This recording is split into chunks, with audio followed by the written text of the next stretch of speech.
سب سے بڑا ظلم اس معاشرے میں کیا ہے؟ جو بچپن ہی سے احساسات کے اوپر ایک بوجھ بن جاتا ہے بچیوں کے، کہ بیٹے کو افضل سمجھتے ہیں، بیٹی کو جو ہے گھٹیا سمجھتے ہیں۔ اس قدر ناانصافی، اس قدر ناانصافی۔ اسی باپ کے نطفے سے بیٹا بھی ہے اور بیٹی بھی ہے، اسی ماں کے رحم میں بیٹے نے بھی پرورش پائی ہے، بیٹی نے بھی پرورش۔ بعضکم من بعض، قرآن کہتا ہے تم سب ایک دوسرے میں سے ہو، کوئی افضل نہیں، کوئی گھٹیا نہیں۔ اللہ تعالیٰ نے، اللہ کے نبی نے کسی بیٹے کی پرورش پر کوئی اجر و ثواب نہیں بتایا۔ ہاں، 2 یا 3 بیٹیوں کو پال پوس کر، تہذیب سکھا کر، پھر ان کی شادی کر کے ان کے گھروں میں پہنچا دیا، جنت کی ضمانت اللہ تعالیٰ دے رہا ہے۔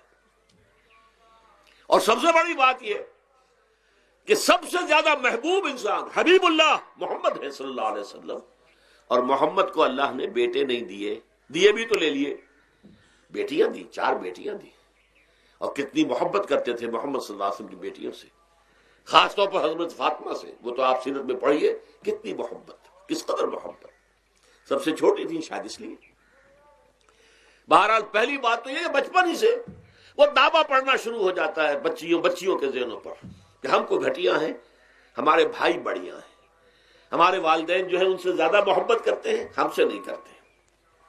پھر شادی میں اکثر و بیشتر لڑکیوں کی مرضی کا کوئی خیال نہیں کیا جاتا۔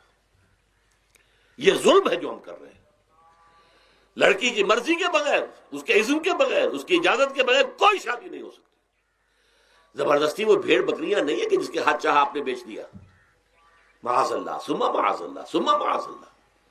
یہ ضرور ہے کنواری بیٹی ہے تو اس سے صرف آپ نے پوچھا اور وہ خاموش رہی، بس یہ بھی کافی ہے۔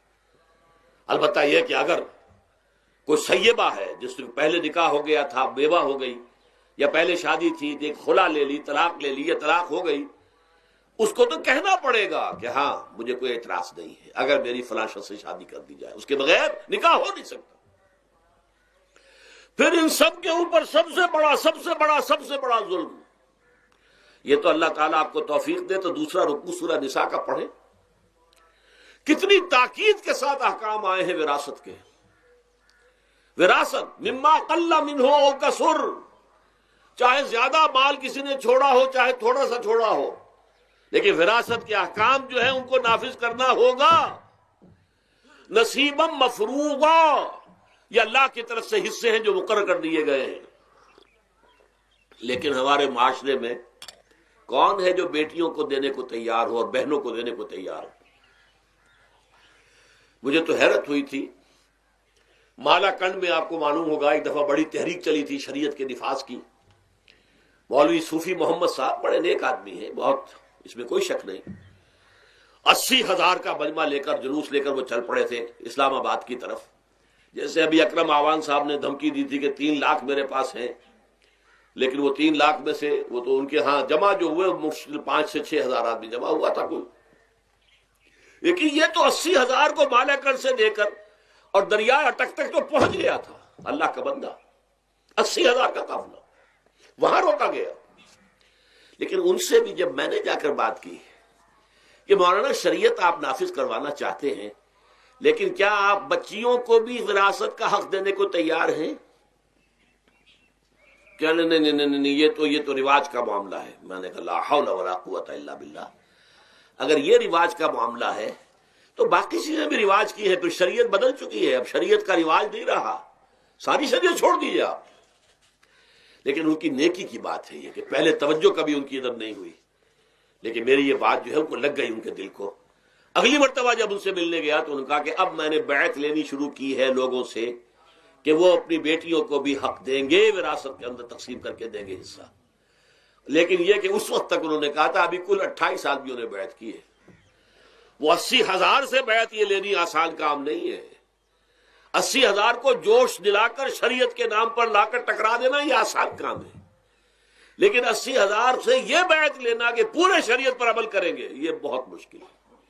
یہی تو وجہ ہے ہمارا قافلہ اگر سست گام ہے تو کیوں ہے؟ ہم یہ کہتے ہیں کہ پہلے میدان میں آنے سے پہلے اپنی ذات پر، اپنے گھر میں دین نافذ کرو، پھر باہر نکلو، اپنی معاش اور اپنی معاشرت پر اسلامی شریعت نافذ کرو۔ پھر باہر آ کر اسلام کا نعرہ لگانے کا تمہیں حق پہنچتا ہے، ورنہ نہیں۔ اگر تمہاری اپنی ذات پر دین نافذ نہیں، چہرے پر 12 بجے ہوئے ہو، اللہ تعالیٰ کے نبی کی سنت کا کہیں آثار دور دور تک نظر نہ آ رہے ہو، روزانہ پھاوڑا چلا رہا ہو آدمی نبی کی سنت کے اوپر شیو کر رہا ہو، اور پھر وہ کہے میں اسلام چاہتا ہوں، بھائی اللہ کے بندے پہلے ذرا یہ کمی پوری کر لے۔ اور اگر تیرے کاروبار میں کوئی حرام شے ہے، تیری معاش میں کوئی حرام شے ہے، کوئی سودی معاملہ کیا ہو، ختم کر اس کو اللہ کے بندے۔ بینک کی سروس کر رہا ہے، چھوڑ اس کو۔ اگر یہ کام کر لو، بے پردگی اختیار کی ہوئی ہے۔ اللہ نے تو پردہ سکھایا ہے، اللہ کے نبی نے پردہ سکھایا ہے، شریعت اسلامی نے پردہ رکھا ہے، مردوں اور عورتوں کا اختلاط پسند نہیں ہے، اس پر عمل کرو، پھر آنا میدان میں، پھر دوسروں کی غلطی جو ہے بتانا اس کو کہ یہ تم غلط کر رہے ہو، مشرف تم یہ کر رہے ہو، غلط کر رہے ہو، فلاں تم یہ کر رہے ہو، غلط کر رہے ہو، نواز شریف تم یہ کر رہے ہو، غلط کر رہے ہو۔ لیکن یہ ہے کہ اس سے پہلے اپنے اوپر، اس لیے میں نے آپ کو بتا دیا وہ واقعہ کہ انہوں نے بتایا، بعد میں اور بھی آ گئے ہوں گے انشاءاللہ، مجھے امید ہے، لیکن جب میں ملا تھا تو انہوں نے کہا تھا ابھی صرف 28 آدمیوں نے بیعت کی۔ بہرحال عورتوں کا ایک حق ہے جو حضور نے بیان فرمایا اور قرآن مجید نے بیان کیا، عاشروہن بالمعروف، عورت کا اکرام ہو، بیٹی کی حیثیت سے بھی، بہن کی حیثیت سے بھی، بیوی کی حیثیت سے بھی، اور ماں کی حیثیت سے تو سمجھو کہ جنت جو ہے وہ ماں کے قدموں تلے ہے۔ الجنت تحت اقدام الامہات، فرمان ہے محمد رسول اللہ صلی اللہ علیہ وسلم کا۔ لہذا اکرام، عورت کا اکرام، عورت کی عزت، بیٹی کی حیثیت سے بھی، بہن کی حیثیت سے بھی، بیوی کی حیثیت سے بھی، اور ماں کی حیثیت سے بھی۔ عاشروہن بالمعروف، اپنی بیویوں کے ساتھ رہو بڑے طریقے پر، نیک طریقے پر، اچھے طریقے پر۔ حضور نے یہاں تک فرمایا خیارکم خیارکم لأہلیکم وانا خیرکم لأہلی۔ دیکھو مسلمانوں، اے میرے صحابیوں، تم میں سے بہتر لوگ وہ ہیں جو اپنے گھر والوں کے حق میں بہتر ہیں، نرمی کرتے ہیں۔ عورت کے بارے میں یہ بھی فرمایا، ایک مرتبہ سواری تیز دوڑا رہے تھے جو بھی اونٹ کو لے کے جانے والے تھے، جبکہ ہودج میں کچھ خواتین سوار تھیں۔ حضور نے فرمایا دیکھو نا، یہ نگینے ہیں جو سوار ہیں، ان کو زیادہ دھکے نہ لگواؤ تیز تیز اونٹ چلا کر، ان کے ساتھ نرمی ہو، ان کے ساتھ نیکی کی جائے، ان کے احساسات کا خیال رکھا جائے، ان کے ساتھ زیادتی نہ ہو، مار پیٹ کا کیا سوال، معاذ اللہ ثم معاذ اللہ۔ ان کے ساتھ جو ہے عاشروہن بالمعروف، بھلے طریقے پر گزارا کرو۔ یہاں تک فرمایا ہو سکتا ہے کہ کسی وجہ سے تمہاری بیوی جو ہے تمہاری نگاہوں سے گر جائے، اب آپ کے دل میں اتنی محبت نہیں رہی، لیکن اللہ فرماتا ہے دیکھو ہو سکتا ہے کہ اس میں کوئی پہلو ایسا ہو، تلاش کرو، کوئی پہلو ایسا ہو بہتری کا کہ جس کی وجہ سے تلاش کر کے اس کو اپنی نگاہوں میں مرکوز کر لو، تاکہ اس کے تمہارے دل میں اس کے لیے محبت دوبارہ اثر نہ ہو، اس پہلو کی وجہ سے جو تمہاری نگاہ سے اوجھل تھا۔ وہ اچھائی اس میں ہے، سیرت کی اچھائی ہے، صورت بہت اچھی نہیں ہے، اللہ نے سیرت اچھی دے دی ہے، جو کچھ دیا، جو اچھائی ہے، جو بھلائی ہے، اس کو تلاش کرو اور نگاہ کو وہاں پر جماؤ تاکہ تم ان کے ساتھ اچھا سلوک کر سکو۔